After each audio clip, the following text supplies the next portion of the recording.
Neil, welcome to the GSB. Thank you for having me here. Really excited to have you here today as our first guest for Global Speaker Series. So as Mariel mentioned in the introduction, you have had an incredible career internationally. And over the next 40 minutes, we'll love to talk about your personal journey, both as an entrepreneur as well as an investor. And we'll love to hear your thoughts on the huge and exciting market in China today. We'll also open up the last 20 minutes for questions from the audience.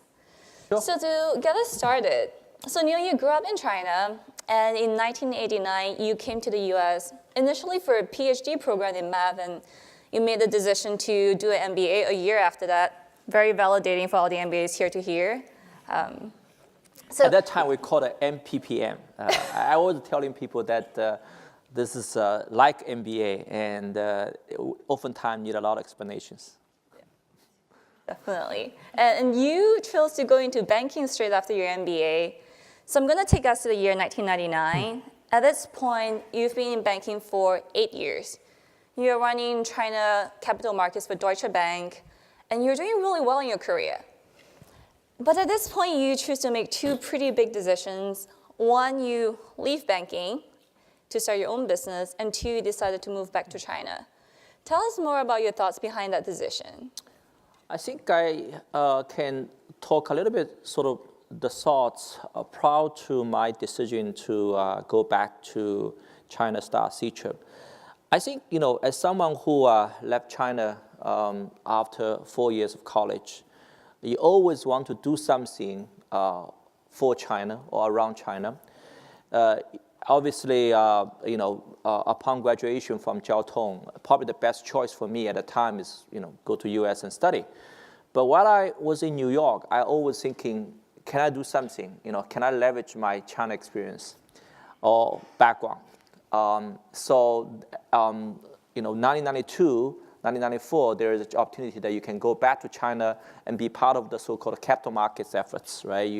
Many students who study in the U.S. or work in the U.S. before end up joining those, Asian branch of, a big investment bank, and I'm part of them.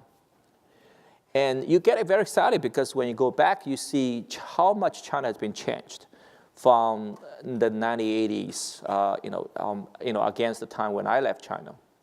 So you really feel like, there are a lot of things you can do. But back in 1994, 95, most of the so-called economic reform are around big enterprises, especially SOEs.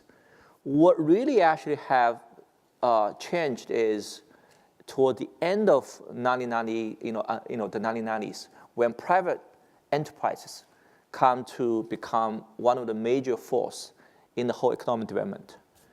And so people like myself, when I first working in the investment banking world in China, my major customers are the Chinese corporates. I'm the first one knock at door at the CNOOC at the Bank of China. And then you're starting to find that there are opportunity to do financings for private companies. And because of that, you're thinking about whether you can be part of them. At that time, entrepreneurship was not a popular word. Okay? And people like myself would say, probably I don't have much opportunity, to do that because you need a lot of, very large amount of capital. I mean, the first batch of Chinese, private enterprises typically are in the area like, manufacturing, transfer from the Shangzhen 企业, the so-called, those county enterprises before, or the real estate developers, and who make the first sort of, their goal, and then, venture into other areas.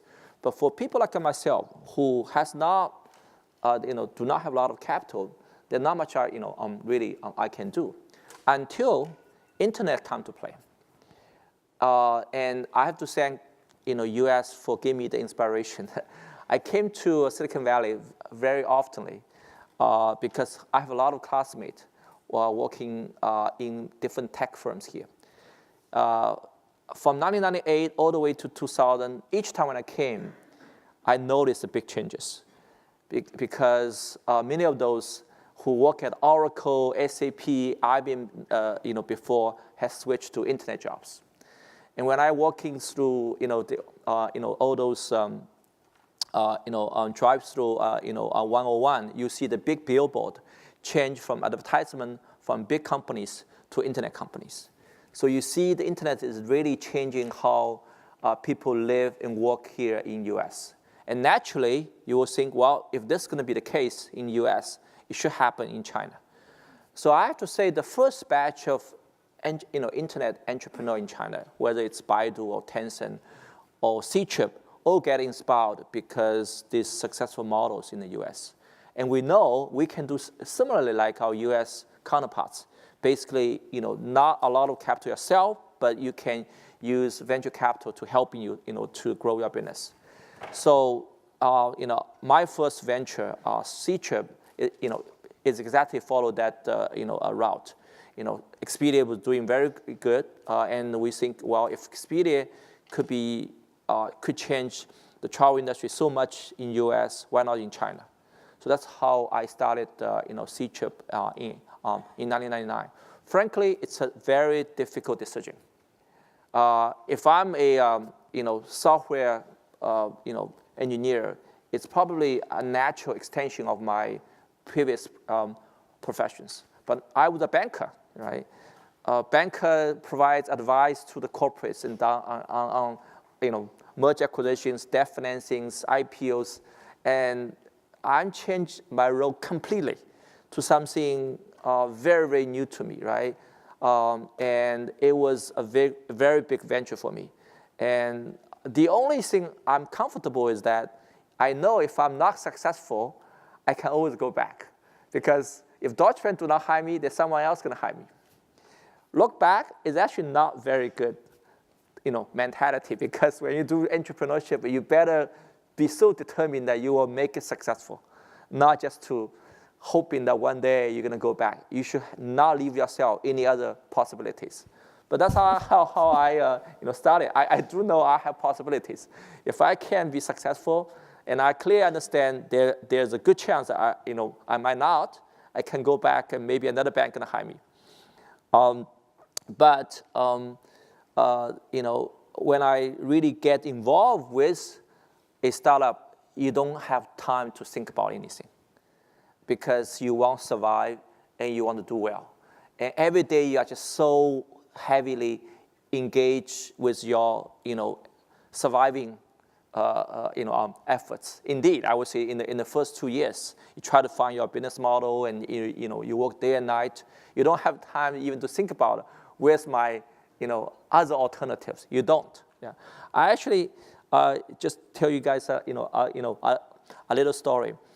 When I resigned from Deutsche Bank, my boss, the head of Asia capital markets, said, "Neil, you should stay 4 more months." I said, "Why 4 more months?"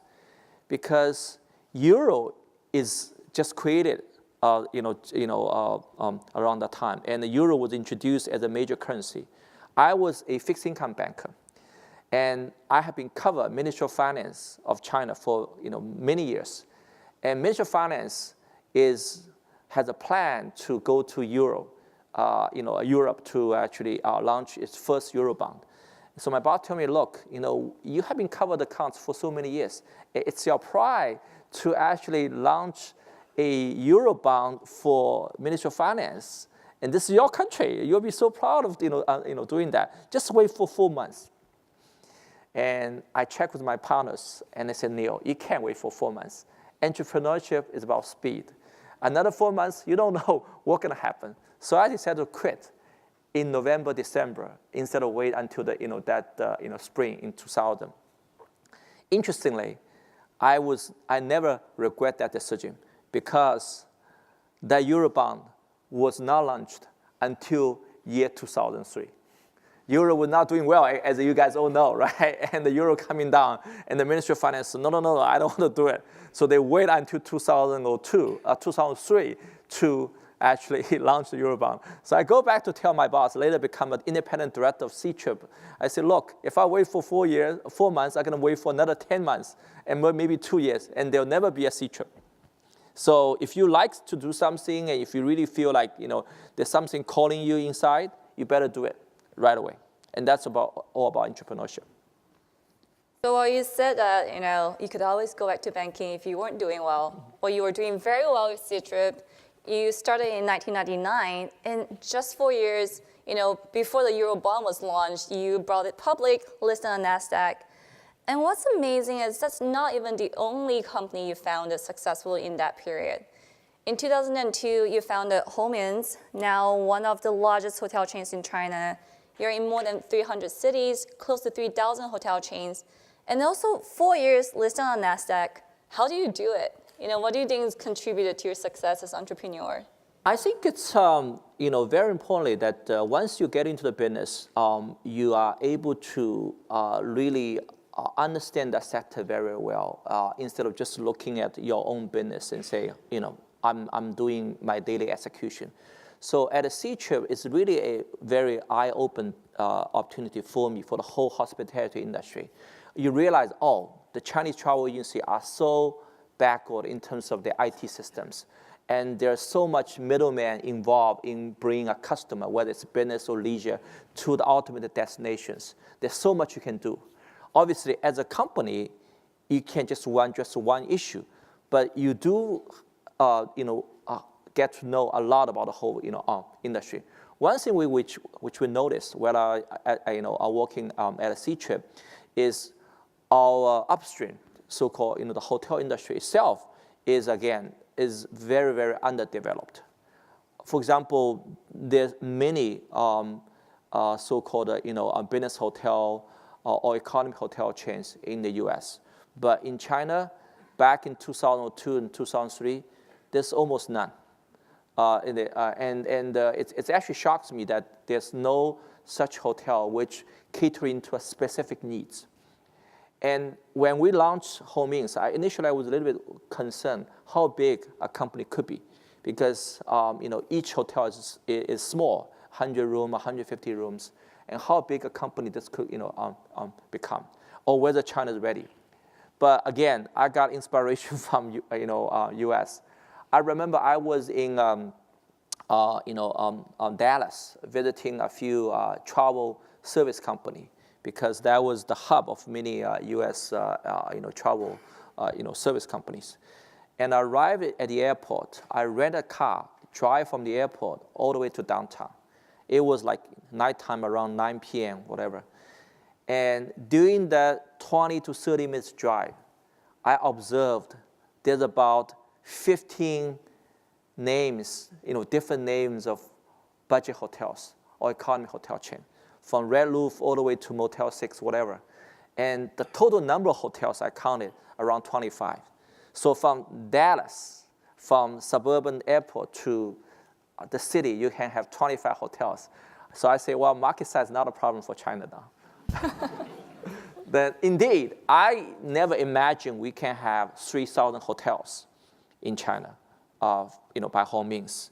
And this is all created by our efforts, and as well as obviously many of our competitors. And the market is definitely there because the demand is so big, and we just need to create a good product to cater to the users. So you made quite a few transitions, going from a PhD to an MBA, and then banking to entrepreneurship.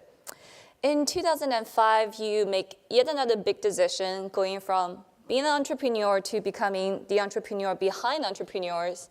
And what's really interesting is you could have chosen to start your own fund, which I'm sure you had plenty of resources to do. But instead, you decided to be a franchise firm with Sequoia Capital, this really well-established American brand. What were some of these considerations behind bringing this global brand to China?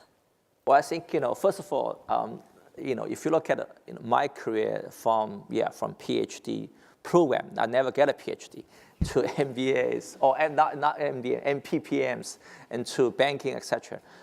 I don't think we have many choice back then, and this is something which you guys, compare with us. You guys are so lucky. I'm talking about, especially those probably students from China, because when I arrive in New York, I don't think I can get into business school right away. And again, after business school, you don't have many choices either. And oftentimes, you're never going through internship or prior working experience, so it can tell you what's your best fit for you.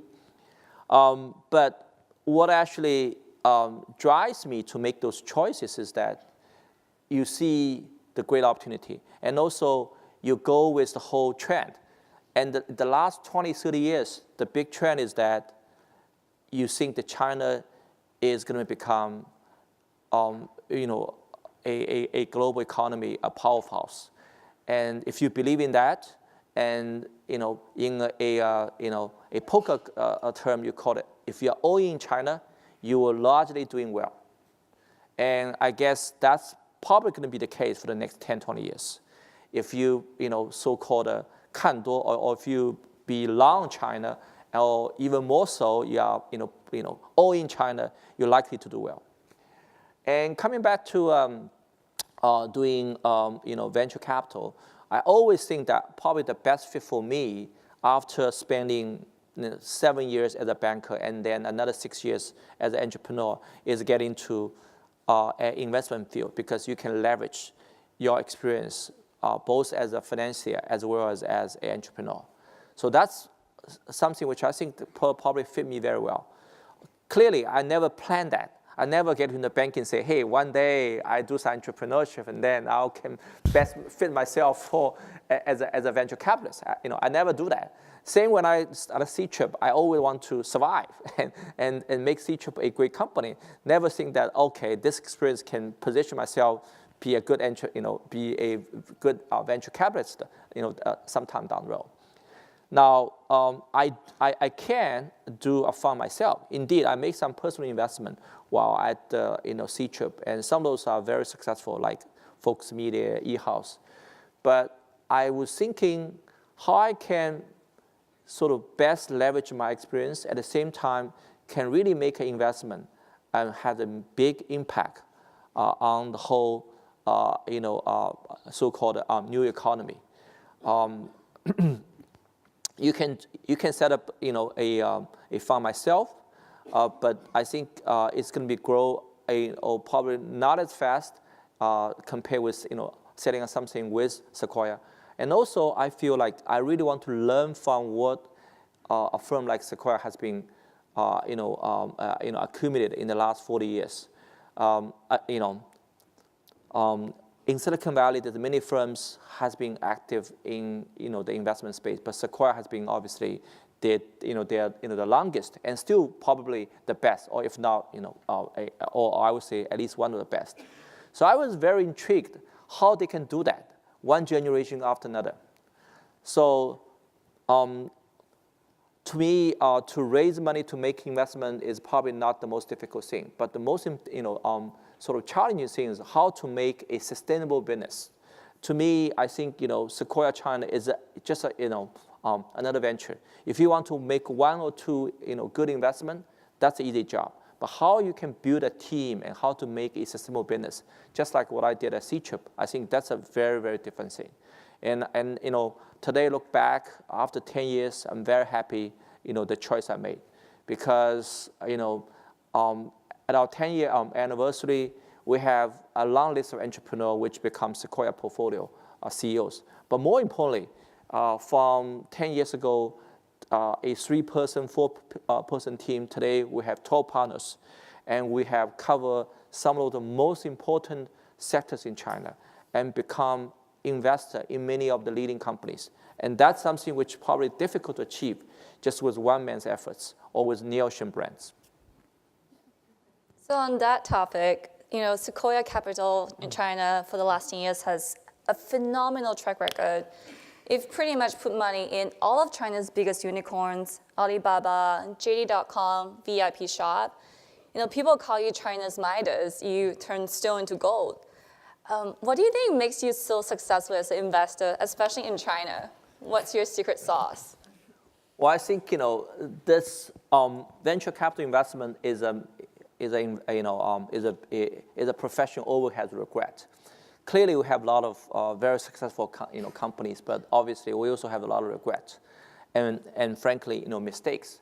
And the good thing is you learn from your mistakes, and then you try to improve every year.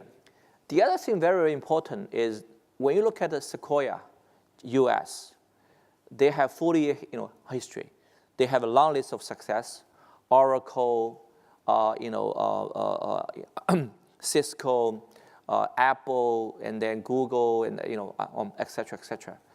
And one of the reasons behind that is they're able to capture all the major trends, and they are able to say no to some trend which turned out to be just pure illusions. And that's, I think, is the probably most important factors behind the success of firms like Sequoia. And same for us in China. If there's any so-called success for us, then that's I think we have been really taking the major trend right. I remember back 7 years ago, we have decided that we should spend enough time and put enough of our investment into e-commerce area. We do have a view that e-commerce will become very, very important in China, probably even more important compared with the retail space in the US.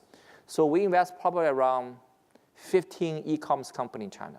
Some of those are not successful, but we did capture the top 5 to 6 very successful e-commerce in China. Same for O2O.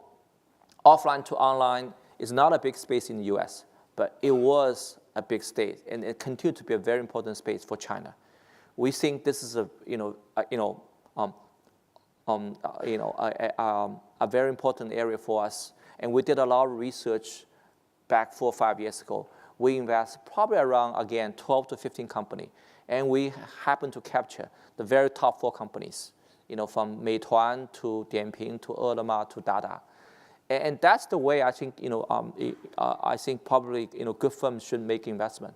You actually have a view on the market, and hopefully a little bit earlier than most other people, and you put big emphasis on the sectors and making multiple investment in that, in that sectors. And this is the same for US. If you look at Sequoia back in 40 years ago, they pay big attention to semiconductors, and then semiconductor leads to personal computer, and they again invest multiple companies in personal computer, and then to and then to software companies, and then when internet become the major scene, they invest multiple internet companies, and then go into mobile internet. That is the way I think a good investor should follow.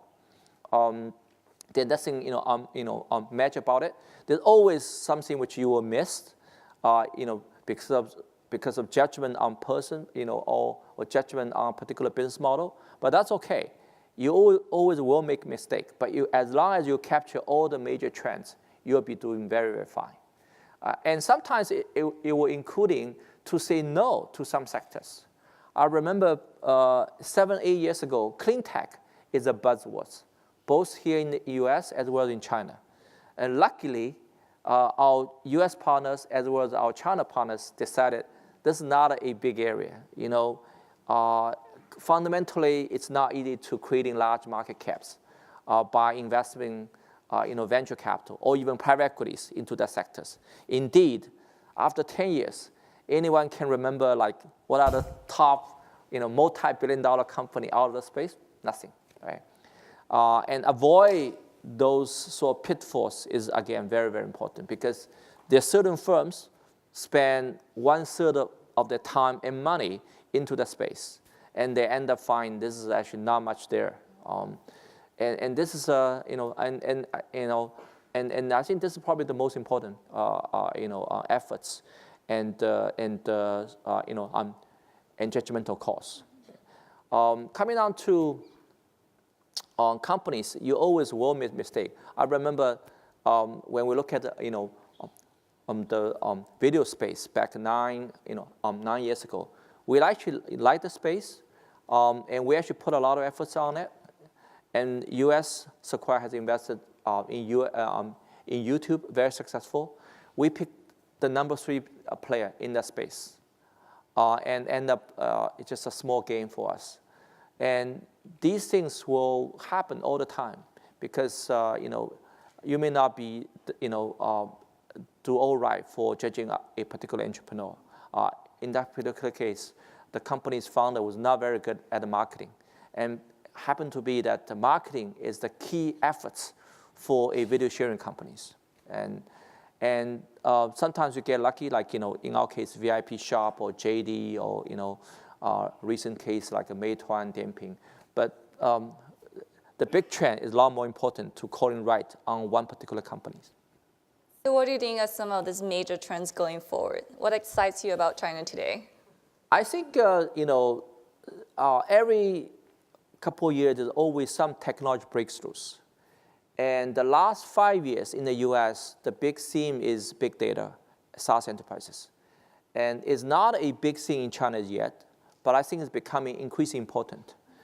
In fact, I would think the returnees from this part of the world, especially from Silicon Valley, might have a bigger role to play in China if you talk about big data and SaaS and enterprises. China, in this time, is like US 5-6 years ago, when you come down to enterprises, softwares, SaaS enterprises, SaaS and big data. So I think this is actually a great opportunity. And just like when in 1999, there's many big internet company US being founded.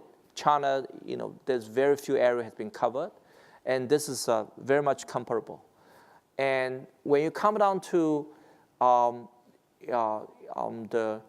for the returnees to go back to a founding company, I think this is actually a very good area, because if you talk about consumer internet, you may not able to compete successfully against so-called the local guy, because in the consumer internet space, the cultural factor is so heavy. You have to understand your user very well. If you work in the US for too long, you may not be able to do that. If you look at like Charles Zhang, and if you look at Robin Li, when they go back to China, they don't really have a very long working experience here in the US. They are not like an early employee of Yahoo or early employee of Google to go back to founding Chinese companies. But in the enterprises area, the technology component is more important. So people who work here for many years in that space could actually play a very important role in shaping up the space in China. So I think this is definitely a very important area.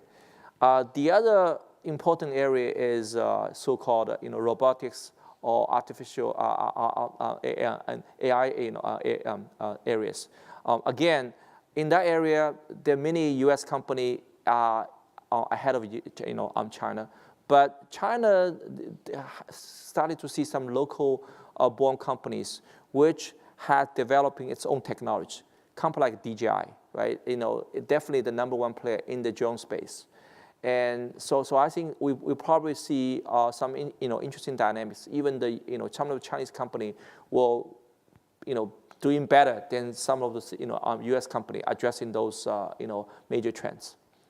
But just like what we've seen before, every couple of years there's new technology breakthrough and bringing new commercial opportunity. But relatively speaking, I think China's opportunity might be bigger compared with the U.S. because the so-called efficiency in the traditional industry is well behind compared with U.S. That's why e-commerce could do so well in China compared with the U.S. and same for O2Os. Yeah. So while we're on the topic of American companies in China, China is a huge market, growing, second largest economy in the world. And Sequoia China has actually also been working with a lot of these American companies. You've invested in LinkedIn, you're a strategic partner with Airbnb.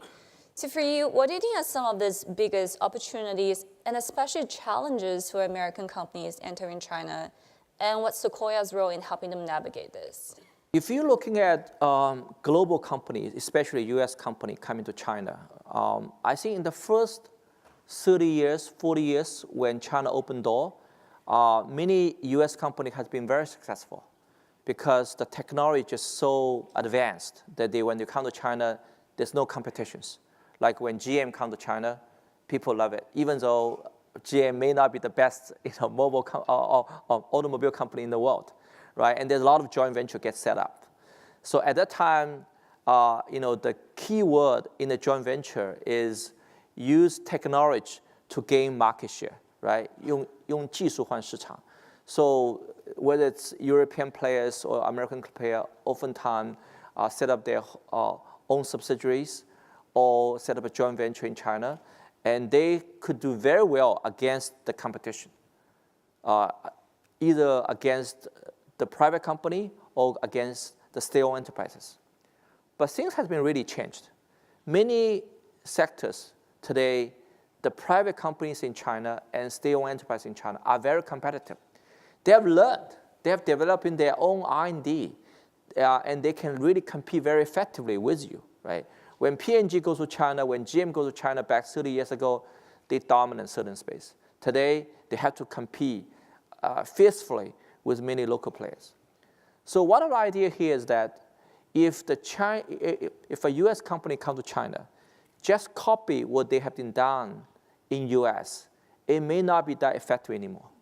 So you have to change your model and your product to cater to China's model, very unique business environment, especially in the internet space, because for internet, China and US start around the same time.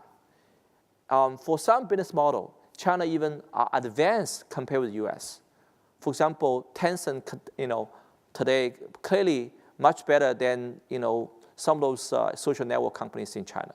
You can't say Tencent is learn from Facebook or copycat Facebook. In fact, if you look at Facebook and many others, some of those features are learned from Chinese companies. So if an internet company in US want to go to China, they have to think about whether they have an edge there or not. Secondly, they're going to have to face the competition from local companies, many driven by very, very strong entrepreneurs. So how are you going to be successful? One thing which we suggest is to having a very unique shareholding structures. You should introduce someone as entrepreneur as in your home country. Someone not listen to the head office, but someone able to base his product and service around Chinese unique business environment and leverage the edge from head office. That's how we did it on the LinkedIn joint ventures, and that's why try very hard for Airbnb. The product of LinkedIn and Airbnb are wonderful. There's no question about it. But there are some local competitors. Their CEOs and their founders are very strong. And you need to have a structure where the guy who runs LinkedIn China has a direct interest in running that business.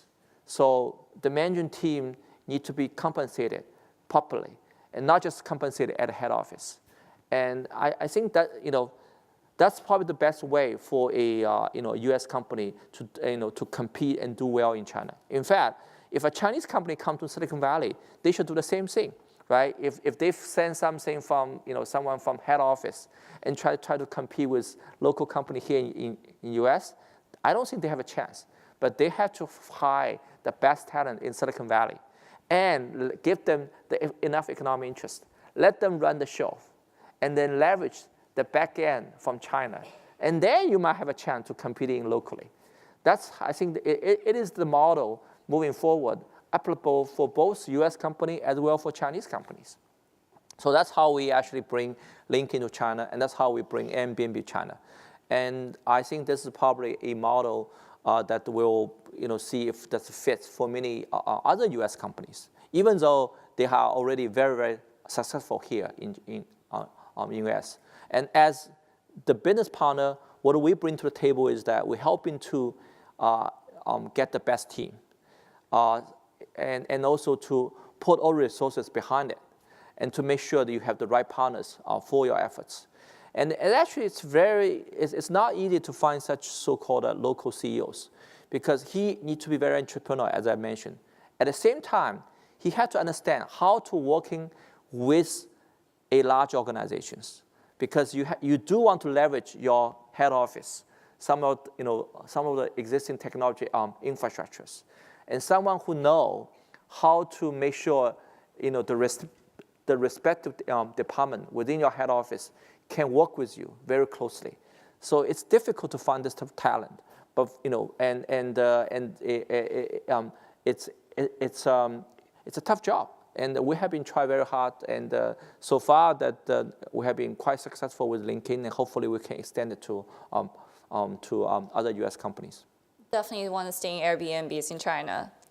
So we'll now open up to questions from the audience. We have Maria and Neve on either side. Please raise your hand high if you are interested in asking a question so they can spot you. You can also tweet to our hashtag #StanfordGSS if you have a question. And I think we'll start with a question from Twitter. Great. So thank you both for such an inspirational discussion. Now, the first question from Twitter. Many of us here aspire to be entrepreneurs and see China as a great market opportunity. But what are some of the unique challenges that entrepreneurs face in China, and how do you recommend we overcome them? I think one of the most frequently sort of encountered challenge is competition. It's actually interesting. I always very puzzled, and I still do not have the perfect answer. Here in the U.S., in Silicon Valley, have one business model. Typically, no one either cares to copy, or no one really need to copy. If you have Uber, you have Airbnb, you have LinkedIn, there's very few copycats. In China, as long as your business is doing well, you will definitely have copycats. It's a matter of how to compete more successfully, and that actually gonna putting pressure on the leaders to innovate all the time, right? I remember when I was running C-Trip, one of the my routine job is come to Monday meeting and discuss how our competitor was doing, especially Elon, right? So one of the Monday discussion item is, spending 30 minutes and discuss what's Elon has been launched in the last 1 week. And indeed, I have to say, many of those are copied what C-Trip been doing. Some of those very detailed, like marketing plans, like sending cards at the airport. When we do that, they did that. So what can you do, right? So you just have to innovate all the time just to make sure you stay ahead of the game. And it's a reality, and people have to face. Many business models, you cannot IP it. You just have to raise more money. You just have to innovate all the time, and you just have to differentiate yourself well enough. And that differentiation sometimes comes down to very details. When we look at C-Trip versus Elon, at that time, we are around 2 times bigger than Elon. And one of the differentiate we have is through call center, we're providing better services. That's actually become a big edge. And if you're coming down to merchant relationship, when we establish a certain relationship with a hotel group, they follow. That relationship, it's difficult to do exclusive deals. But only thing which we have been done well and differentiate yourself is a better customer services. And you can call that actually a small details, but that small detail really bring very big change. Bring very big gap for C-Trip against Elon. And so for China, if you want to get into those competitive space, you have to be prepared and to innovate all the times. And the other thing I want to probably point out is that it's difficult to retain talents in Silicon Valley because people gonna strike out on his own. It's even more difficult to do so in China.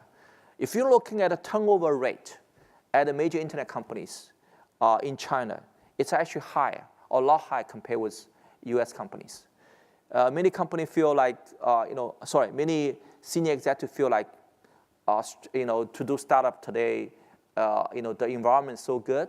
There's so many people, so much money, chase after them, and they all, and especially in the mobile internet space, the entry barrier to start up something is is relatively lower.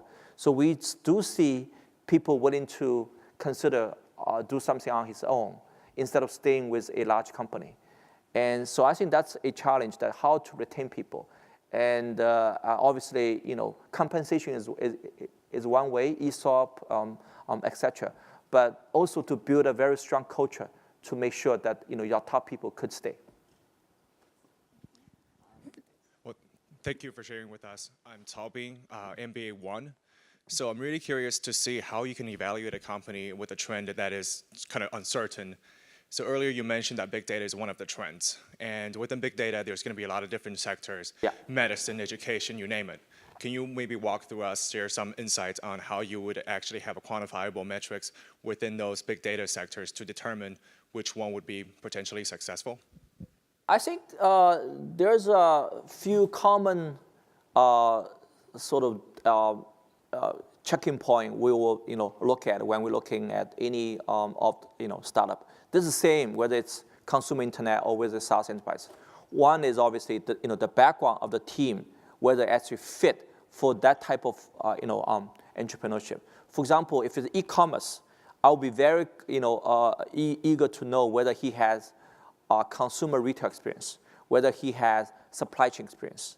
But for SaaS enterprises, I will look to see if he has the relevant software experience or enterprises experience before. Secondly, I will also look at the market size. That's actually very, very important. If you look at e-commerce area, the reason why JD become one of the top internet companies in China, because they address the most important area at the very beginning, the 3C, the consumer the consumer electronics. If you start from something else, for example, you focus on books day one, then you may not get as big as you grow. So the total addressable market is always something very, very important, especially in the first 1 to 2 years. You can always expand from your core areas after you become successful. So in the SaaS enterprise area, you have to start from some verticals. And the question is whether that vertical is big enough for you to become a very substantial leader, and you can expand from that. Beyond these 2 points, the other very important, I think, area to look after is whether the time is right. Because enterprises' demand in China is clearly there, but people have priorities. For particular corporates, they'll look at it, how much money I want to spend on enterprise software, and what are the key area I want to put money this year against a year later or 2 years later. So for enterprise software, you should look at those areas which corporate are having the most pain in increasing efficiency. We look at securities, we look at storage, we look at performance areas, we look at HR areas, some of those areas which clearly, with the rising labor cost, you have to address in those issues. And I think this is probably a important point for venture capitalists as well as for for an entrepreneur who want to start business in that sector. Thank you, Mr. Shen, for your speech. It's very inspiring. So my question is about people. When you was about to start Ctrip, how did you find your partners? Because without good partners, it's impossible for a startup to be successful.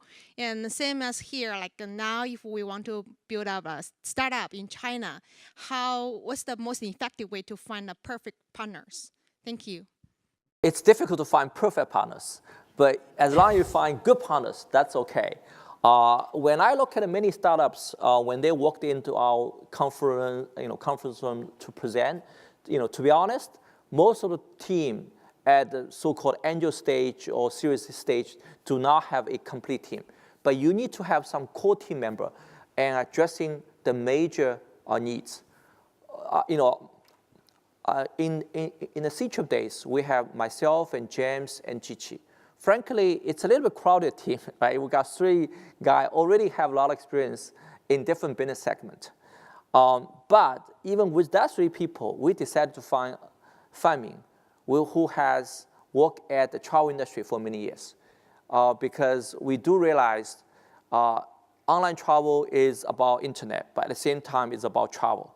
So we want someone who understands the travel industry a lot about how to build a relationship with hotels, how to position ourselves against all the other traditional travel agencies. So these are very interesting questions that you have to address, and you find someone who can complement your skill set and to addressing those issues. And if you're going to have a so-called core team at first, not a complete team, then try to find what are the most critical component of your startup, like e-commerce. Then you have to better have someone who understands supply chain. If you do not have someone experienced in that segment, you don't even have the business taking off. But maybe someone who do a better job doing online marketing comes second. It's still very important, but it's not the most critical at the day one. So I think you just have to go along with your business ramp up to find a team gradually. Day one to find a complete team is always a challenge. I think we have time for one last question from the audience. Hello, hi Neil. Thanks for your time. My question is, which is a bigger bubble, China or Silicon Valley? I actually want to be more specific. So here's a thought experiment. If Uber raises another round right now, and if the latest round investors are guaranteed a 3 times return, would you be an investor? Thanks. I don't want to comment specifically on the Uber case, but I don't see a so-called a big bubble there, because at the end of the day, you ask yourself, are those startups really creating values? If they do creating values, or most of the startup companies are creating values, I'm not particularly worried. Valuation, there's always up and downs. If you look at the public market, they're always up and downs anyway. And so I would not particularly worry about valuation itself, because the market itself will adjust. The venture capitalists in general are not stupid enough to pay a premium consistently. They might pay premium for a short period of time, but they will adjust themselves. And when you look at the so-called bubble, if most of companies are just creating a lot of so-called users without providing value to users, that's something which I worry. But if you look at Uber and Airbnb, right? I mean, clearly these are the two of the startup company which become very successful. They do creating a lot of values, right? I mean, Uber clearly has provide the most efficient transportation systems for all the people around the world, and Airbnb has created new demands, and something which the hotel industry have never been thought about. So I think these are either creating new demand or increase efficiency big time. So I think ultimately, the value will be created by those companies. I'm not particularly worried that if there's any so-called bubble, because the company might ahead of itself a little bit for valuations. If you look at China, back in 1999, where there's a bunch of companies like C-Trip, like Baidu, it's difficult to comment on the valuation at each stage. But what is important is that they do bring value to the companies, to the whole economy. What I'll be very worried about is when those companies are creating a very same value. I want to use one examples. Back in 2001 and 2002, there's a bunch of companies called SP companies in China. I don't know if you guys still remember. Maybe some of those you are not living in China at the time. They're providing either ringtones or pictures for the China Mobile, China Unicom, etc. And most of the companies have died or have been sold. And sold itself is not an issue. The issue is when the company sold, the company almost disappear. It's not like a YouTube or Instagram. They're there and they're providing value to users. Why those companies disappeared?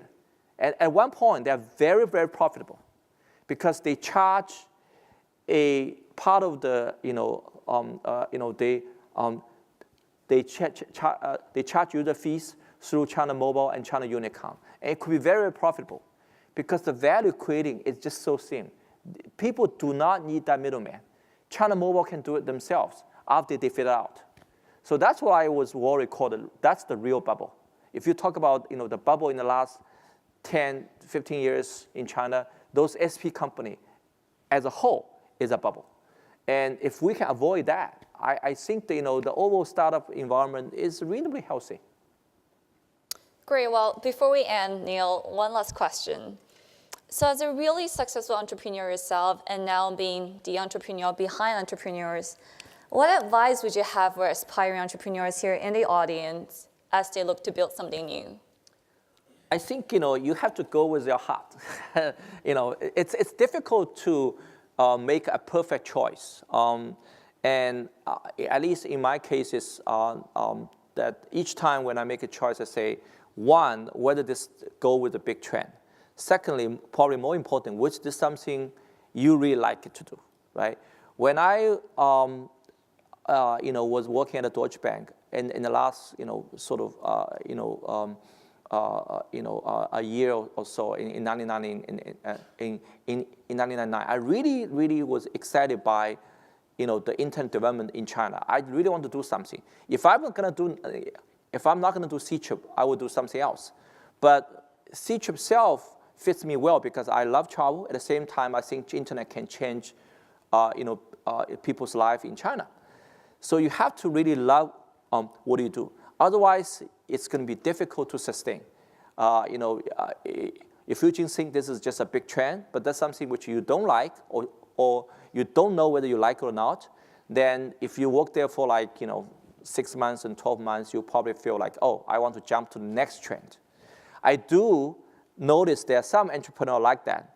I was, we had this Monday meeting, and then when some entrepreneur come to visit and ask him, so why you want to do this entrepreneurship? Oh, B2B is hot, or big data is hot. But the question fundamentally is, do you think you are the best fit for this? And do you really have passion for that?